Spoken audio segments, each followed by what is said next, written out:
వరకు ఉండటం. ఉండడం అంతే కదా. సకల వేదములు నీ సన్నిధిలో సాగిలి మృక్కెర అనిలచన. వేదముల పరిస్థితి అదైతే మనం ఎంత, అవునండి.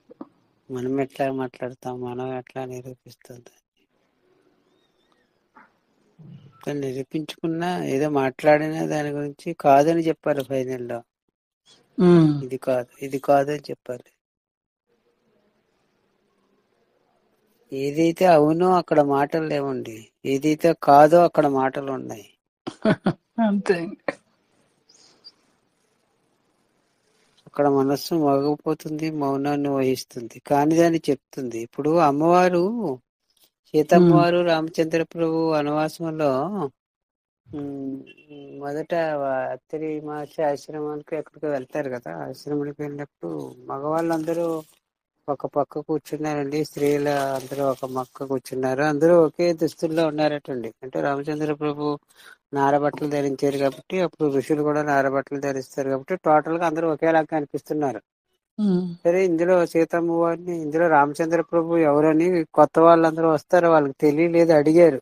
ఈ అమ్మ సీతమ్మని గుర్తించారు. వారు పక్కకు చేరి ఇందులో ఎవరు రాముడు అని అడిగారు. అయితే వారు చెప్పాలి, వారు నోటితో చెప్పాలి కదా. మరి చెప్పాలంటే వీరు ఏం మాట్లాడలేదు. వీళ్ళు ఏం చేశారంటే ఎవరినో ఒకరు చూపించి రాముడు రామచంద్ర ప్రభు అంటే కాదు అని చెప్పారటండి. ఇట్లా వీళ్ళు ఎవరెవరిని వేలు పెట్టి చూపించారో ఇదంతా కాదు అని చెప్పారట. ఇది కాదు, ఇది కాదు, ఇది కాదు అన్నమాట. అంటే ఇది కాదు సూత్రం అక్కడ వెలువడింది. సరే, చివరి రామచంద్ర ప్రభు చూసిన తర్వాత ఏమీ మాట్లాడలేదటండి, సైలెంట్ గా ఉండిపోయారు అనమాట. కాదు అనలేదు, అవునని కూడా అనలేదు.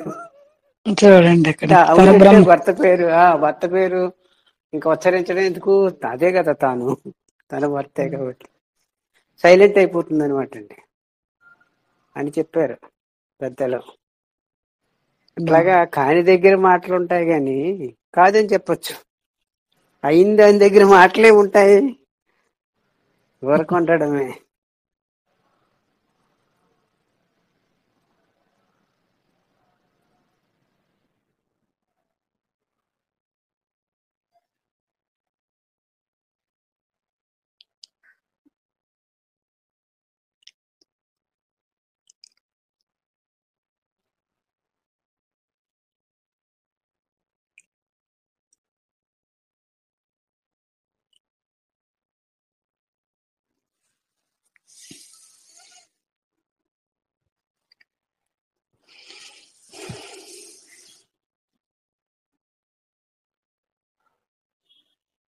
కాబట్టి కాసేపు మాట్లాడుకుని తర్వాత ఆగిపోతా ఉండండి.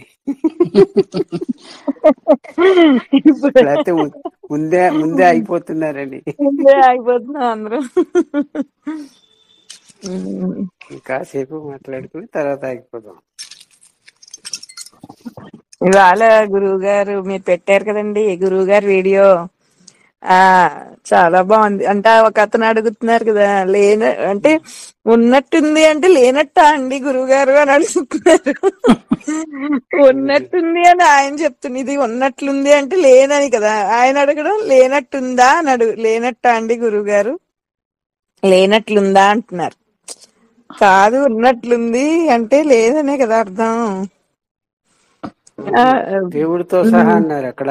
దేవుణ్ణి కూడా కలిపి చూపించారు. ఏదైతే కల్పించారండి, మనం దేవుడు దేవుడితో సహా అంటున్నామో దేవునితో సహా ఉన్నట్లు అన్నారు. ఉన్నట్లుంది అన్నారు. ఉన్నట్లే అన్నారు. ఉన్నట్లే అని ముగించారు. అంటే ఏది ఉన్నదో అది తత్కాలంలో ఉన్నది, ఏదో ఒకటి ఉండాలి కదా ఇప్పుడు ఉండడానికని గురువు చెప్పేది. ఇప్పుడు మీరు మాట్లాడుతున్నారు, ఎవరో ఒకరు ఏదో ఒకటి ఉంటే కదా మీరు వ్యక్తిగా ఉండి మాట్లాడడం అనేది సంభవిస్తుంది. వ్యక్తిగా ఉండి మీరు మాట్లాడడం అనేది ఇప్పుడు సంభవిస్తుంది అంటే ఇలా సంభవించడానికి కారణభూతమైనది ఏదో ఒకటి ఉంది. దాన్ని ఇదని అదని చెప్పడానికి అలవి కానిటువంటి పరతత్వంగా చెప్పుకుంటున్నాం. పరతత్వం అనే పేరుతో చెప్పుకుంటున్నాం కానీ పేరు లేదు, అది ఉంది ఏదో ఒకటి. అదే ఇప్పుడు ఇక్కడ ఇలా ఉంది అని చెప్పాలి.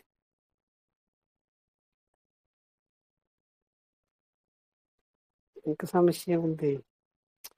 ఇప్పుడు మీ- ఫలానా అని పేరు పెడితే మీకు సమస్య ఏర్పడుతుంది, కానీ ఒకసారి ఫలానా అని పేరు తీసేయండి. కాసేపు ఓ రోజు ట్రై చేయండి, పోనీ ఒక గంట ట్రై చేయండి, అయితే ఒక రోజు ట్రై చేయండి. వీలు పెడితే ఫలానా అని పేరు తీసేసి మీరు ఉండండి. మీరు మామూలుగా ఏది చేసుకోవాలనుకుంటే ఆ కార్యం చేసుకోండి. కానీ ఫలానా అనే పేరు ఒకసారి తొలగించి చూడండి. మీరు ఫలానా అనేదాన్ని స్త్రీ పురుషుడు ఎక్కువ తక్కువ కులం గోత్రం అన్నిని వయసు మొత్తం టోటల్ A to Z మీకు సంబంధించినవి ఫలానాకు సంబంధించినంత తీసి పక్కన పెట్టేసి మీ కార్యకలాపాలు కొనసాగించండి యథావిధిగా. ఇబ్బంది ఏముంది ఇంకక్కడ? అక్కడ మీకు మోక్షం గొడవ కూడా లేదు, బంధము గొడవ లేదు, అసలు ఏదీ లేదు. ఉండడమేమో ఉంది, ఉన్నారు. కార్యకలాపాలు జరగడమేమో జరుగుతున్నాయి యథాతథంగా. సమస్య మీకు అనిపించడం లేదు అక్కడ.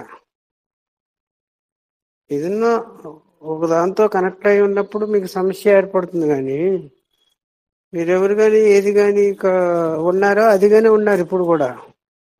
అందులో ఏం మార్పు లేదు. ఆ ఎవరుగా ఏదిగా ఉన్న తానే పరణ అంటే ఆ పరణాది అయిపోవడం చేత ఈ పరణ ఎవరు ఆ పరణ ఎవరు అది ఎందుకు వచ్చింది ఇది ఎందుకు వచ్చింది అంతా తారతమ్యం అంతా వచ్చేస్తుంది. కానీ ఉండడంలో భేదం ఏముంది? అన్ని జీవరాశులు అలాగే ఉంటున్నాయి, ఒక మానవుడు చెప్తే. పరణ కూడా ఉండదు.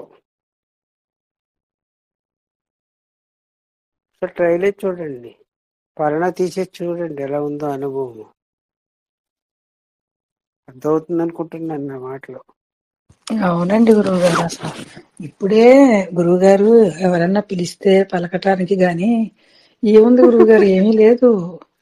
అడ్రస్ నిల్లు అసలు. పరణ అనేది వ్యవహారం కొరకు మరి పరణ ఆ పెట్టుకోమన్నారు. అందు గురించి ఎవరన్నా గురువు గారు పిలిస్తేనే, అది కూడా మనం వ్యవహారం ఇప్పుడు రమ పిలిస్తే వ్యవహారం కొరకు ఏదో చెప్తారు. మీ పేరేం పేరు? వ్యవహారం కొరకు చెప్తున్నారు. ఉమ్, ఆ పరణ అనేది వ్యవహారం కొరకు వచ్చిందే. అంతే. మీ వయసు ఎంత? పరణ వ్యవహారం కొరకు వచ్చింది. మీరు స్త్రీ పురుష వ్యవహారం కొరకు వచ్చింది. మీరు ఎవరు కాదు, ఏది కాదు, స్వయం. ఇక్కడ గురువుగారు వయసు కూడా చూడండి. ఇప్పుడు మనసు అనివ్వండి, హృదయం అనివ్వండి, అక్కడ కూడా అసలు ఆ వయసు తేడా తెలియదు. ఏమీ బాహ్య లేదు. రూపం, ఆ ఊరికే బాహ్య రూపానికి నామరూపాలను ఉద్దేశించి అంతే అంతే. అంతే. అంతే కదా గురువుగారు. అలానే ఎవరైనా పిలిస్తే పలకటం కోసం, ఒక అమ్మ అన్న నాన్న అన్న ఏదన్నా పలకటం కోసమే. అలా అని చెప్పి దాంతో మమేకం అయిపోయి ఏమీ లేదుగా. గురువు గారిని ఓ ప్రశ్న అడిగారు వారు. మీరు ఏ వయసు నుండి ఇందులోకి వచ్చే? వయసు అనుభవం నుంచి తప్పిపోయింది అన్నారు. అంతే అండి. అట్లా వయసు అనుభవం నుంచి తప్పిపోవాలి.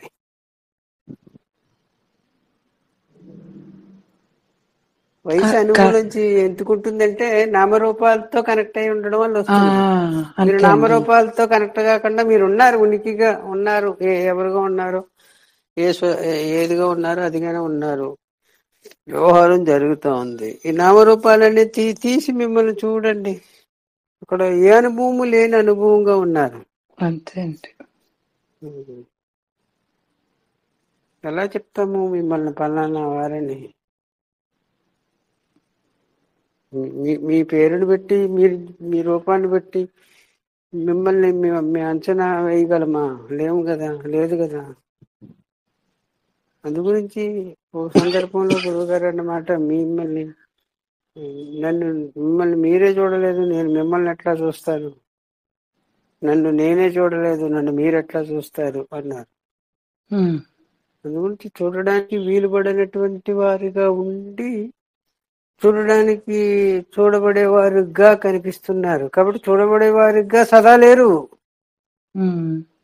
చూడబడేదిగా కనిపిస్తున్నది, చూడడానికి వీలుపడినది ఏదైతే ఉన్నదో అది ఉంటే ఇది కనిపిస్తుంది అనమాట అండి. రూపం కనిపిస్తుంది. రూపం ఉండడానికి కారణం ఏంటి? అదే కదా. అంత శక్తి ఒకటి ఉంది, అది రూపంగా ధరించి వచ్చింది బయటకు. ఇప్పుడు ఇత్తనం ఉందండి, ఇత్తనంలో వృక్షం లేదు, కానీ నాటితే వస్తుంది. మొలకొచ్చిన తర్వాత ఓహో ఇంత మొలకుందా, ఆ మన్నాడు చూస్తే ఇంత మొలకుందా, ఇంత చిగురుటాకులు ఇందులోంచి బయట వస్తున్నాయా, అందంగా ఉన్నాయి, ఇంత పుష్పం ఉందా ఇందులోని అంతకుముందు లేదు అదేది. ఉమ్. ఆ పిండి, ఆ పుష్పము, ఆ కాంతి, ఆ ఆకులు, ఆ సౌందర్యము అదేది లేదు. మీరు మాట్లాడండి, వస్తాను, ఒక్క నిమిషం కాల్ వచ్చింది.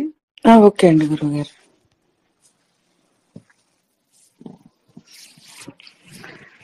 మాట్లాడండి అమ్మా. కామాక్షమ్మ గారు, విశాలాక్షమ్మ గారు, ఎవరో ఒకళ్ళు. మొన్న గురువు గారు ఒక మాట అన్నారు ఉమ్. మేము వెళ్ళినప్పుడు.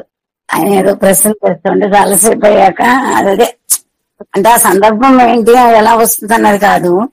సడన్ గా ఆయన అన్నారు, ప్రశ్నకి 10,000 అడిగితే 10,000 అడిగితే అప్పుడు ఇన్ని ప్రశ్నలు రావు అన్నారు. అంటే ఆయన అనేది అంటే అది వేరేలాగా మనం అనుకోకపోయినట్టయితే అదేదో మనకి తెలియకుండా ఉన్నప్పుడు అలా ఉందండి. ఏంటంటే చాలా ప్రశ్నలుగా అలా కొత్తలో వచ్చేటప్పటికి చాలా ఉన్నాయి కదా మన దగ్గర. అవేవో రాశారు, ఇది విన్నాం అది విన్నాం అనేప్పటికీ మరి అలా అయితే ఎలా, ఇలా అయితే ఎలా అనేవాళ్ళం. అక్కడ జ్ఞానం దగ్గరికి వచ్చినప్పుడు అక్కడ కొంచెం అనిపించింది అదేనమాట. ఇప్పుడు దక్షిణామూర్తి మౌనంగా ఉంటే వాళ్ళందరికీ సమాధానాలు దొరికాయని చెప్పేసి అవన్నీ విన్నవి అనుభవంగా మిగలాలి అన్నప్పుడు ఏంటంటే అటువంటి అంత సన్నిధి దగ్గరికి మనం వెళ్ళబడ్డం అన్నది జరగాలి. అది వ్యవహారంగా మాట్లాడాలంటే మామూలుగా అయితే మరి అప్పుడు కొద్దిగా మొదట్లో ఒకటో రెండో ఏదో కొన్ని ప్రశ్నలు వేస్తూ ఉన్నా. ఆ తర్వాత ఆయన ఏం వెయ్యొద్దని చెప్పలేదు, పట్టే గురువు గారు మనకేం చెప్పలేదు కదా మీరు ఇలా అడగకూడదండి అని. కానీ అటువంటి సమాధానం ఎప్పుడు వెళ్ళలేదు నేను. అవును. దాని అంతదే కొన్నిటికి ఆ లోతుగా చెప్తూ ఉండగా, చిన్న చిన్న ఉపమానాలు చెప్తూ ఉండగా ఏదో ఒక ఆన్సర్ దొరికినట్టు మళ్ళీ మనం అలా ఉన్నట్టు జరిగింది కదా. అలాగా ఈ రెండు జరుగుతాయి, అవి రెండు సహజంగానే జరుగుతాయి అనిపించింది. మరి వాతావరణం తేలికపరచడానికి అననివ్వండి, లేకపోతే ఒక అర్థంతో ఆయన చెప్పనివ్వండి, అంటే ఏదో ఒకటి అదైతే ఇలా ఎలాగా అని అడుగుతూ ఉండకుండా వారు చెప్పిన దాన్ని ఒక క్షణం ఆగి మనం ఆ ఉదాహరణ కొంచెం ఫస్ట్ లో ఉన్న అదే మననం అనండి, లేకపోతే దాని గురించి విచారణగా కొంచెం ఇలా అన్నారు కదా అని చెప్పడం భావం అయి ఉంటుంది అనుకున్నాను. అలా జరిగింది. ఇంకేం చెప్పడం కాదమ్మా, ఒక గురువు గారు దొరికిన మనకి ప్రశ్నలు వేస్తున్నా. మరి నేనెవరిని అన్న ప్రశ్న నన్ను నేను వేసుకుంటున్నానా? మరి ఇక్కడ ఎన్ని ప్రశ్నలు వేసుకోవాలి అసలు? మనము మన వైపుకి ఎన్ని ప్రశ్నలు సంధించాలి? ఎవరు డబ్బుగా దొరికారు కదా అని మరి మనం ప్రశ్నలు వేస్తున్నాం.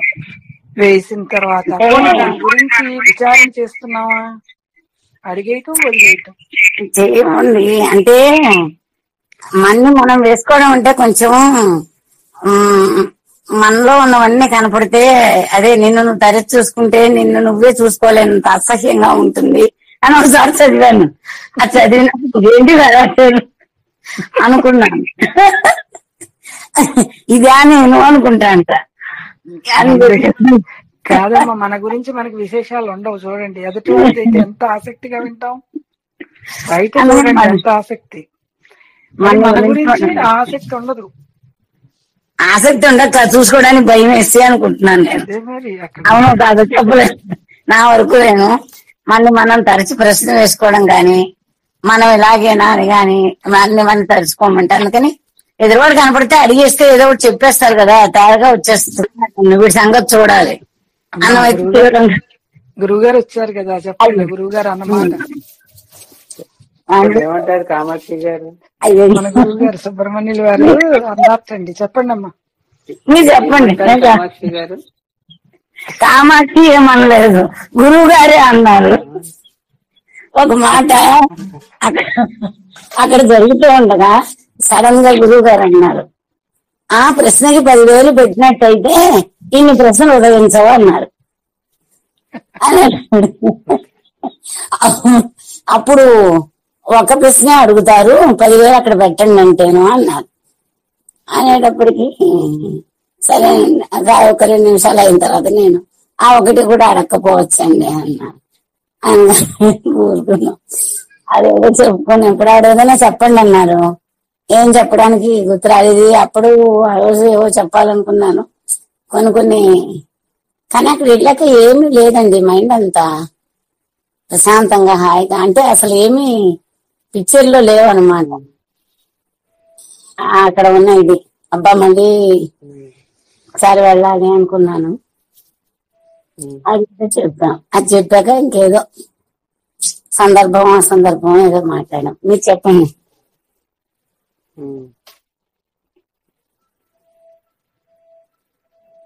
మామూలు మాటతో కాదంటే అక్కర్ లేకుండా ఏదో ఒకటి ఇక్కడ కనపడ్డారు కదా అని కాకుండా కొంచెం జిజ్ఞాసతో వేస్తే ప్రశ్న, దాని గురించిన ఒక విచారణ, వారు చెప్పింది మనం అర్థం చేసుకుని దాన్ని ఆ తాపత్రయంతో ఉండండి అని చెప్పడమేమో అని నేను భావించానండి అప్పుడు. అంతే.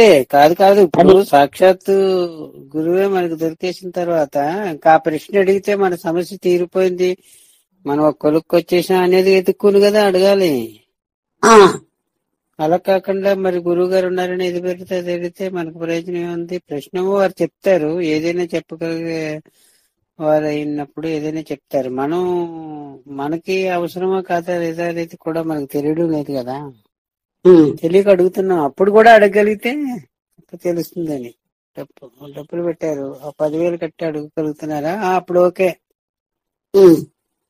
అలా అనమాట. అంటే అప్పుడు రావే మీ ప్రశ్నలు వస్తే అవసరం లేదని, దాని అర్థం నిజంగా అవసరం ఉండి అడగడం కాదని.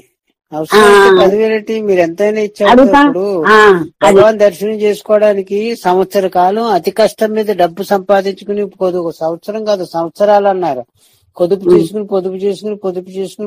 చేసుకుని ఇండియాలో క్రీస్తు ప్రభువే రమణ భగవాన్ పేరుతో అవతరించారట. వారిని దర్శించుకోవాలని వచ్చారు అమెరికా నుండి దంపతులు. ఎంత కృషి చేసి అమెరికా నుంచి భగవాన్ దర్శనానికి వచ్చారంటారు. మరి ఎంత తపస్సు చేసి ఉండాలండి. వారు రొమ్మ సామాన్య కుటుంబీకులట. ఇండియా రావడానికి డబ్బు లేదటండి వాళ్ళ దగ్గర. మరి ఎంత తపన ఉండాలంటారు ఊరికే దర్శనానికి? అట్లా అంత తపనతో వచ్చిన వారు ఇంకా గర్వాధ దగ్గరికి వచ్చిన తర్వాత ఎలాగుంటారో చెప్పండి. ఎంత అతి కష్టం మీద డబ్బులు సంపాదించుకుని చివరికి వచ్చారు. వచ్చిన తర్వాత వెళ్ళలాడికి మనసు అప్పడం లేదటండి వారికి అని విన్నాము మనం. అలాగా ఇంకా అప్పుడు ఇంకా అలాగ గుర్తించేసిన తర్వాత మన దగ్గర ఏం మాటలు ఉండవు. సాక్షాత్తు వారిని ప్రభువు నమ్ముకున్నారు, వారే ఇక్కడ రమణ భగవానులుగా అవతరించారట అని వచ్చారు.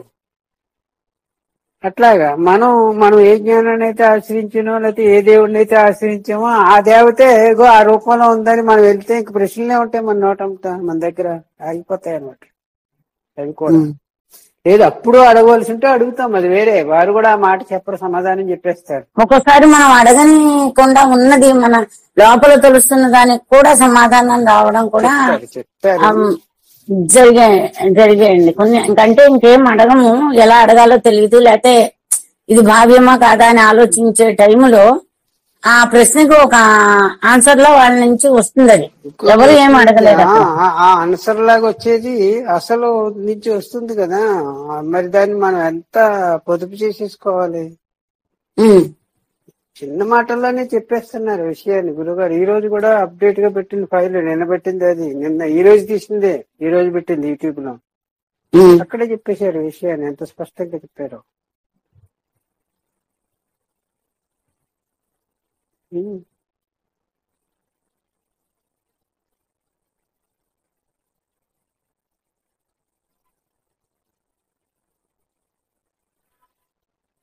ఇంకొక విషయం ఏమంటే, వారిని అడగడం కంటే కూడా వారు చెప్తుంటే వినడంలోనే ఆనందం ఎక్కువ ఉంది. అవునండి, వారు చెప్తుంటే వినడంలో ఉన్న ఆనందం కొరకు అడగాలమో గాని అడగడం కొరకు నిజానికి అడగక్కర్లేదు. అవును, ఏమంటారు? అక్కడంత గంభీరంగా కూడా నాకేమనిపించలేదండి. అంటే ఉండరు గురువు గారు, అసలు గంభీరంగా అస్సలు ఉండరు.